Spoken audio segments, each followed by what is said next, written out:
AGM टेक्नोलोजीमा यहाँहरूलाई हार्दिक स्वागत छ।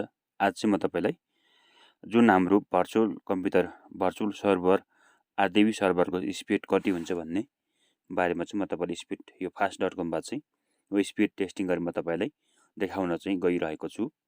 अहिले चाहिँ हाम्रो यो fast.com मा चाहिँ आरडीपी को स्पिड चाहिँ हाम्रो जुन अहिले 2 Gbps देखाएको छ, यसको चाहिँ यहाँनेर अपलोड र डाउनलोड चाहिँ कतिमा देखाएको छ सबै कुराहरु चाहिँ यहाँनेर यसरी चाहिँ हामी देख्न सक्छौं। अहिले चाहिँ 2 Gbps मा चाहिँ यसको चाहिँ यहाँ स्पिड हाम्रो देखाइरहेको छ। यहाँनेर चाहिँ हाम्रो स्पिड चाहिँ अपलोड स्पिड चाहिँ कतिको पर सेकेन्डमा चाहिँ कति चलिरहेको छ भन्ने बारेमा चाहिँ यहाँनेर तल देखाइरहेको छ। 530 Mbps पर सेकेन्डमा चाहिँ हाम्रो आरडीपी स्पिड छ। अब चाहिँ म तपाईलाई स्पिड ओक्लाको स्पिडमा चाहिँ म तपाईलाई लान चाहन्छु। यहाँ आइसकेपछि डिजिटल ओशियनको चाहिँ यसको चाहिँ सर्भर रहेको छ इन्टरनेट जुन भर्चुअल कम्प्युटरमा चाहिँ म चाहिँ यो स्पिड चाहिँ 1 Gbps को आरडीपी को चाहिँ स्पिड म तपाईलाई टेस्ट गरेर देखाउन चाहन्छु र म तपाईलाई टेस्ट गरेर एउटा फाइल पनि डाउनलोड गरेर म तपाईलाई देखाउने छु।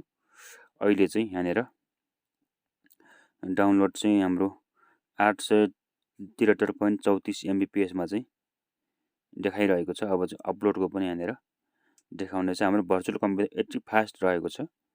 जुन हाम्रो आरडीपी चाहिँ हाम्रो हरेक फाइलहरु चाहिँ हाम्रो जुन 1 GB को फाइल पनि यो चाहिँ सहजै 300-400 MB को चाहिँ फाइल सहजै डाउनलोड हुन्छ। यहाँनेर चाहिँ जुन स्पिड चाहिँ मैले तपाईलाई देखाए, अहिले चाहिँ अपलोड स्पिड चाहिँ 1295.73 Mbps को चाहिँ रहेको छ। यो जुन भर्चुअल कम्प्युटरको जुन 1 Gbps को स्पिड चाहिँ यहाँनेर चाहिँ अब हामीले यसरी यसको fast.com र ओक्लाको स्पिड टेस्ट.net बाट चाहिँ हाम्रो इन्टरनेटको स्पिड चाहिँ हामीले भर्चुअल कम्प्युटरको इन्टरनेट स्पिड चाहिँ हामीले चेक गरिसकेका छौं।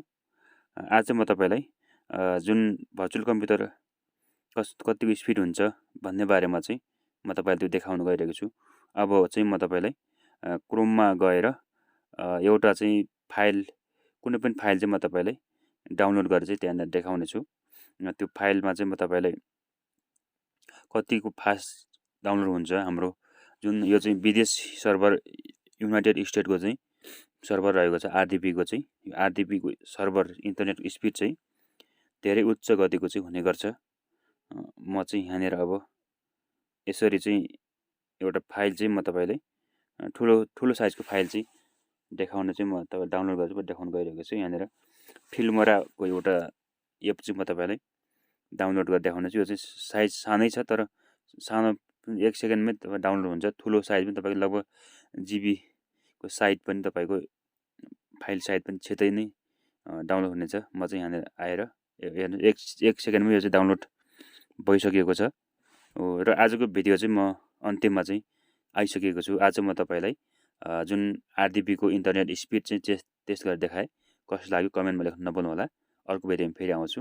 हवस् त, नमस्ते।